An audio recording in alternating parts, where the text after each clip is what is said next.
दिवाळीच्या सणासाठी अनेक नागरिक जे आहेत ते आपल्या गावी जात असतात, त्याचप्रमाणे पर्यटनासाठी जात असतात। याच दरम्यान चोर जे आहेत ते चोरी आणि घरफोड्या जे आहेत त्या करण्यासाठी बाहेर पडत असतात।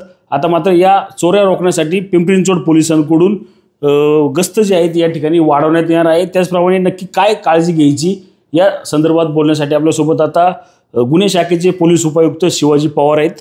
सर, काय सांगाल? आपण पाहिलं तर दिवाळीच्या दरम्यान अनेक ठिकाणी चोऱ्या होत असतील किंवा घरफोड्या होत असतात, नागरिक जे आहेत ते आपल्या गावी जातात किंवा पर्यटनासाठी जातात, काय आव्हान कराल आणि काय केलं पाहिजे आणि काय नाही केलं पाहिजे? सर्वप्रथम या सण उत्सवामध्ये जे काही लोक नागरिक आहेत पर्यटन किंवा आपल्या आप्तेष्टांकडे बाहेर शहराच्या बाहेर जात असतात, त्या दृष्टीने प्रतिबंधक उपाययोजना म्हणून आपलं पिंपरी चिंचवड पोलिसांचं जे शील्ड ॲप आहे त्याच्यावरती आम्ही जवळजवळ 400-450 पेट्रोलिंग पॉईंट्स वाढवून त्यामार्फत म्हणजे प्रभावीग्रस्त करण्याचं नियोजित केलेलं आहे। मागच्या 8 दिवसापासूनच ज्यावेळेस या सुट्ट्या सुरू झाल्या तेव्हापासूनच आमच्या या पॉईंट्स ॲक्टिवेट झालेले आहेत आणि त्याप्रमाणे दिवसा आणि रात्रीचीही गस्त आम्ही या ठिकाणी करतो आहे।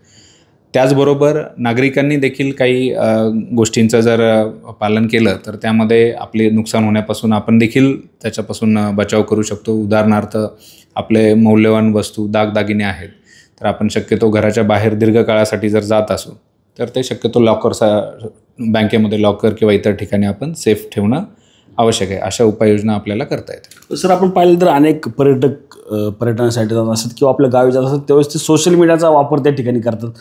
त्या संदर्भात काय सूचना किंवा काय आव्हान नागरिकांसाठी करतात? सोशल मीडियावरती आपण बाहेर गेल्यानंतर बरेचजण आपण पोस्ट करतो, सर्व आपला आनंद व्यक्त करत असतो, पण त्यासोबतच आपण ही दक्षता घेतली पाहिजे की त्याच्यातनं कुठल्या काही व्यक्तींना किंवा आपल्या समाजविघातक लोकांना या संदर्भातली माहिती प्राप्त होऊ नये। अशा स्पेसिफिक केसेस तर आमच्याकडे नाहीत दाखल की ज्याच्यातनं बाहेर गेलेत, फोटो शेअर केलेत आणि त्याच्यातनं घरफोडी झाली आहे, परंतु तंत्रज्ञानाचा वापर करून नुकतेच आम्ही एक घरफोडी करणारी टोळी अटक केली होती राजस्थानमधून। इथे येऊन ते चांगल्या सोसायटीजचे लोकेशनवरती गुगलद्वारे लोकेशन घेऊन जी बंद घरे आहेत ती फोडून चोरी केलेली आहेत।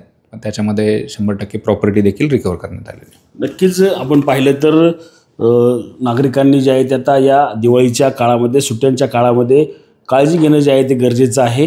त्याचप्रमाणे या दिवाळीच्या काळात होणाऱ्या घरफोड्या असतील किंवा चोरी असतील या रोखण्यासाठी पिंपरी चिंचवड पोलिसांकडून आता पेट्रोलिंग देखील अधिक प्रभावी जे आहे ती या ठिकाणी सुरू झालेली आपल्याला एकूणच पाहायला मिळत आहे।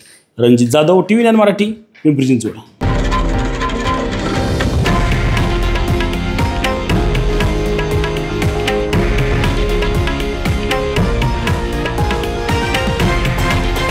हे आहे देशातील नंबर 1 न्यूज नेटवर्क आणि आपण पाहत आहात TV9 मराठी, एकमेव।